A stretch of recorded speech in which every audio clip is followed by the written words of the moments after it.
Hello, hello. Has your time spent thinking about everybody else and forgetting about yourself? Are you a single parent? Have you been a single parent for a while? And the only thing you can think about is taking care of your children, running to work, maybe helping with your parents, and you have forgotten that you were a human being and you are not a robot. Well, I'm here to give you some great tips today. Sonia Gallen Comunica, SoniaGallenComunica.com, and the author of 10 Things I Wish I Knew as a Single Parent, where we talk about all things single parents. Today, pull up your chair, grab a cup of coffee, a cup of tea, and a muffin, and let's talk about ways to take care of yourself as a single parent. Join me. Single parents are known for neglecting ourselves and putting everybody else first besides us. We worry about work.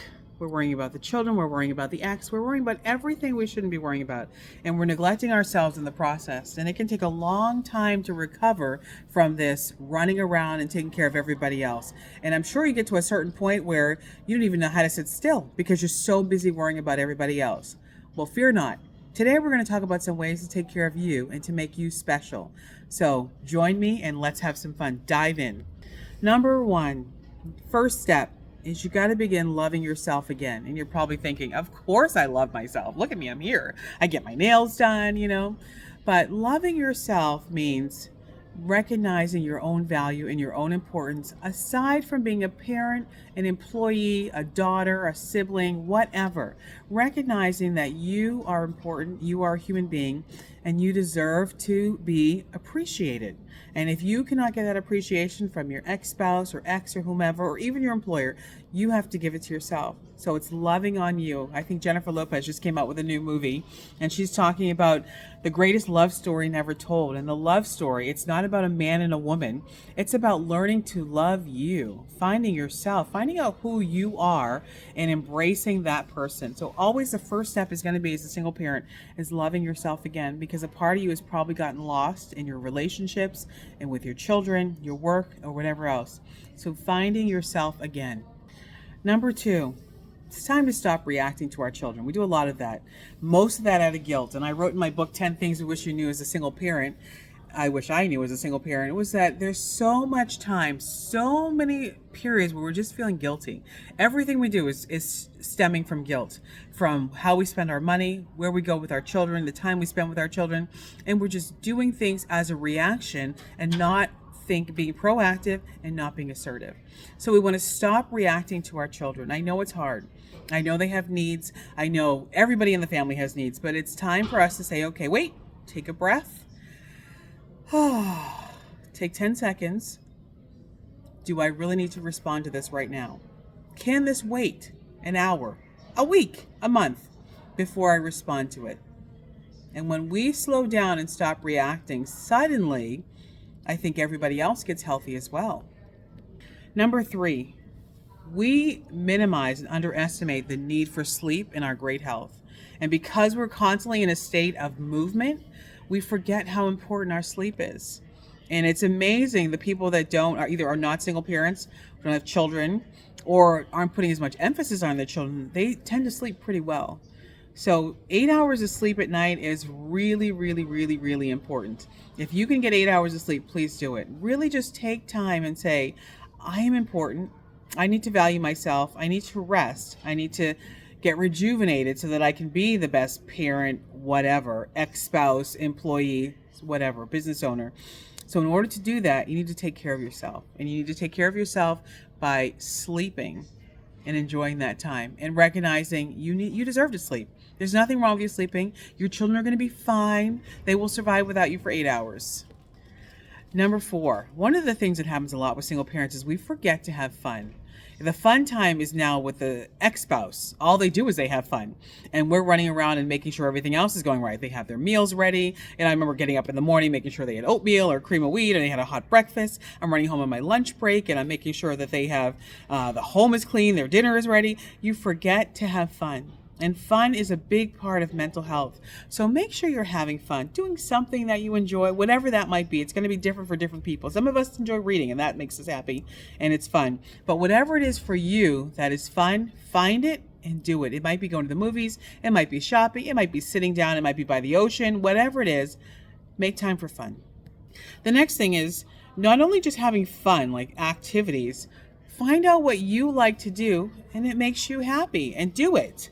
Because a lot of times we put on hold all the things we enjoy doing in order to make everybody else happy. So find out what makes you happy and go do it. Go after it. Even if it's that dream job or whatever it is, do stuff that makes you happy for the first time maybe in your life. Maybe you've never been able to be happy because you're always taking care of everybody else, but you can be happy. The life is designed to be happy, to enjoy it. I know bad things happen all the time. That doesn't mean you can't be happy. Happiness is a result of your state of mind and your desire to change your environment. It has nothing to do with what's happening in the world. The bad things are going to continue to happen whether you're happy or not. So why not enjoy it and minimize any health problems you can have by not enjoying your life and being happy? Number 6. Stop allowing your children to guilt trip you. And they're very good at this. And they're very good at manipulating both sides. And one of my friends, when her parents got divorced, they knew, she talks about it in one of my videos, about they knew how to manipulate both sides. They knew the parents were competing with one another, so they just played both sides. So stop allowing your children to guilt trip you. Trust me, they will do it. But you can let it go in one ear and out the other. And just kind of ignore what they're saying and take a minute and take care of yourself. So stop allowing your children to guilt trip you. Stop guilt tripping yourself, which is causing your children to guilt trip you. And recognize you are a human being and you are worthy of not being guilt tripped. Number 8, allow yourself to make mistakes. I mean, even the divorce or whatever has happened, for those who were not ever married, but those who were married and got divorced, that's a mistake. It happens. Things happen. I mean, it could be the person passed away. That happens as well. And you might be blaming yourself. I don't know. But allow yourself to make mistakes and keep moving, keep enjoying life. Mistakes happen. Learn from them. Try not to repeat the same mistake and move on. Sometimes as single parents, whatever has gotten you to the point of being a single parent, it could be repeated behaviors. It could be you making the wrong choices and the wrong people at the wrong time. But you can learn from this and you can suddenly today start making great choices and making great choices on your behalf and not repeating the mistakes. You can do it. I have faith in you. Number 7. Go to a church, a synagogue, a temple for spiritual renewal. This is not guilt time. This is not you feeling guilty because now you're a single parent. This is you going to getting fed, receiving information from whatever your religious training is, and you just renewing yourself. Having a moment just to grow spiritually. You cannot be a fully functional being without having some sort of spiritual, emotional, and other forms that help mental health. You got to have mental health. You cannot do that. Physical fitness as well, but you need spiritual, and you're just going for sort of a spiritual renewal. This is not a time of guilt. Okay? Just go there. You don't have to join. You just go, be in the presence, hear the word, and strengthen yourself. Number 9, and I know this is a very hard thing for single parents, especially when it comes to your children, is say no. No, no, no, no, no. Join with me right now. Let's do it together. No. And say it in a kind voice. It doesn't have to be rude or angry. Be respectful. But say no. No is very critical to having great mental health, liking yourself, respecting yourself, and having a healthy lifestyle and relationship with your children.